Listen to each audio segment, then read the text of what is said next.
मैया हादरनि गंबा रायजोआव विधानसभा बिसायख'थिनि भट साननाया जानानै थांबाय। गाहाय मणिपुर, पान्जाब, उत्तराखंड, उत्तर प्रदेश आरो गोवानि बिसायख'थिनि फिथाइया ओंखारबाय। बे गंबा रायजोनि बिसायख'थिनि फिथाइखौ जों नोंथांमोननो फारियै फोरमायलांगोन।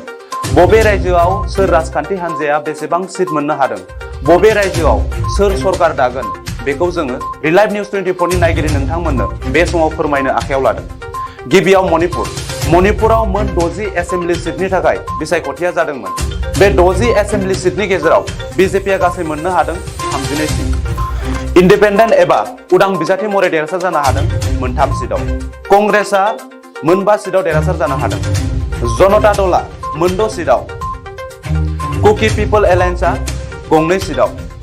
नागा पिपल फ्रन्टआ गंबा सीट आरो नेशनेल पिपल पार्टी सुंदयै एनपिपिआ देरहासार जानो हादों। नेशनेल पिपल पार्टी एनपिपिआ देरहासार जानो हादों गं7 मासियाव। बे बिसायख'थिनि फिथाइखौ नायोब्ला बीजेपीआ मेजरिटी लानानै गाव हारसिङैनो मणिपुराव सरकार दागोन। बेबायदिनो पान्जाबाव 117 बियाबनि गेजेराव आम आदमी पार्टी एबा अरविंद केजरीवाल दैदेननाय आम आदमी पार्टीआ 92 सीट एबा मासि दखल खालामनो हादों आरो आम आदमी पार्टीआनो पान्जाबाव सरकार दागोना रोखा जाबाय।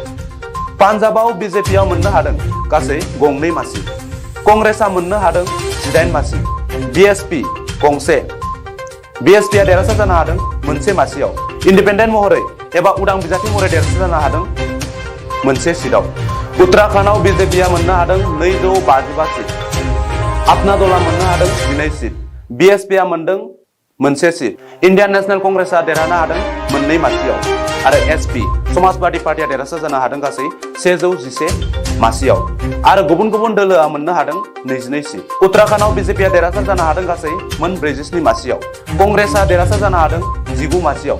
बीएसपीआ मोननै उदां बिजाथि महरै 2 बिजाथिया देरहासार जानो हादों। गोवायाव बीजेपीआ मोन 20 मासियाव देरहासार जानो हादों। कंग्रेसआ 11 मासियाव। आम आदमी पार्टीआ मोननै मासियाव आरो गुबुन गुबुन राजखान्थि हान्जाया देरहासार जानो हादों गासै गं7 मासियाव। मख'जाथावदि पान्जाबनि अनगायै गंब्रै रायजो मणिपुर, गोवा, उत्तर प्रदेश, उत्तराखंडआव बीजेपी दोलोआ मेजरिटी एबा बांसिन मासि लानानै देरहासार जानो हादों आरो बे गंब्रै रायजोआव बीजेपीआ सरकार दासिगोन। गुबुन फारसे पान्जाबाव आम आदमी पार्टीआ बयनिख्रुइ बांसिन मासि लानानै देरहासार जानो हादों आरो गाव हारसिङैनो पान्जाबाव सरकार दासिगोन।